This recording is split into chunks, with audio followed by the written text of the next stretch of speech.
elegant and timeless. Ivory കളേഴ്സിൽ വരുന്ന bridal സാരീസിന് അതിൻ്റെതായിട്ടുള്ള പ്യൂരിറ്റിയും എലഗൻസും ഉണ്ടല്ലേ. Brides of Maharani 2026 എവോ green combination ആയിട്ടുള്ള ഐവറി കളേഴ്സിൽ ഡിഫറെന്റ് വെറൈറ്റി കോൺട്രാസ്റ്റ് വരുന്ന ബ്രൈഡൽ സാരീസ് ആട്ടോ നമ്മൾ ഇന്ന് എക്സ്പ്ലോർ ചെയ്യാൻ പോകുന്നത്. മോഡേൺ ബ്രൈഡ്സും നമ്മുടെ സെലിബ്രിറ്റീസ് ഒക്കെ ഏറ്റവും കൂടുതൽ ചൂസ് ചെയ്യുന്ന ഒരു കളർ കോമ്പിനേഷൻ ആട്ടോ ഈ ഒരു ഐവറി കളറിൽ കോൺട്രാസ്റ്റ് വരുന്ന ബ്രൈഡൽ സാരീസ്. ഒരു ട്രഡീഷണൽ സാരിക്ക് എത്രയധികം പെർഫെക്റ്റ് കൊടുക്കാമോ അത്രയധികം പെർഫെക്റ്റ് ആയിട്ടുള്ള ഒരു കളർ കോമ്പിനേഷൻ ആണ് ഈ ഒരു സാരി. ബ്രാഹ്മിൻസ് പണ്ട് ചേല് കൊടുത്തിരുന്നത് ഈ ഒരു കളർ കോമ്പിനേഷനിൽ വരുന്ന സാരിയാണ്.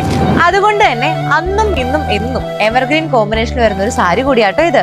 ഞാൻ ഈ വെയർ ചെയ്തിരിക്കുന്നത് പ്യൂർ കാഞ്ചീപുരത്തില് ഐവറി പ്ലസ് ഷൈനിങ് പിങ്കിൽ വരുന്ന സാരി ആട്ടോ. സാരിയുടെ ഹോൾ പോർഷനിൽ നല്ലൊരു ചെക്ക് പാറ്റേൺ ആണ് കൊടുത്തിരിക്കുന്നത്. അതാണെങ്കിൽ നല്ലൊരു ആന്റി ഗോൾഡൻ സെറിയിലാട്ടോ. ഈ സാരിയുടെ മാത്രമല്ല നമ്മുടെ എല്ലാ സാരിയുടെയും ഏറ്റവും വലിയ സ്പെഷ്യാലിറ്റി എന്ന് പറഞ്ഞ സാരിയിൽ വന്നിരിക്കുന്ന ബാവഞ്ചി ബോർഡർ ആണ്. ഇത് ഈ ഒരു സാരിയിൽ നല്ലൊരു കലാക്ഷേത്ര ഡിസൈൻ ആട്ടോ കൊടുത്തേക്കുന്നത്. പ്യൂർ കാഞ്ചീപുരത്തില് മാൻക്യൂ ഡിസൈനിൽ വരുന്ന ഒരു വെഡിങ് സാരി ആട്ടോ ഇത്. സാരിയുടെ ബോർഡറിലേക്ക് നോക്കുകയാണെങ്കിൽ നല്ലൊരു ചതുരംഗി ഡിസൈൻ ആണ് വന്നിരിക്കുന്നത്. ഭയങ്കരമായിട്ട് ട്രഡീഷണൽ ടച്ചുള്ള ഒരു സാരി ആട്ടോ. 3000 രൂപ മുതൽ 1 ലക്ഷം രൂപ വരെയുള്ള ബ്രൈഡൽ സാരീസ് ആട്ടോ നമ്മുടെ മഹാറാണിയിൽ ഒരുക്കിയിരിക്കുന്നത്. മഹാറാണിയുടെ കല്യാണ പെണ്ണിന് വേണ്ടിയിട്ട് ബ്രൈഡ്സ് ഓഫ് മഹാറാണി 2026 അടുത്ത ട്രെൻഡിങ് കളറുമായിട്ട് നമ്മൾ വീണ്ടും വരുന്നതായിരിക്കും കേട്ടോ.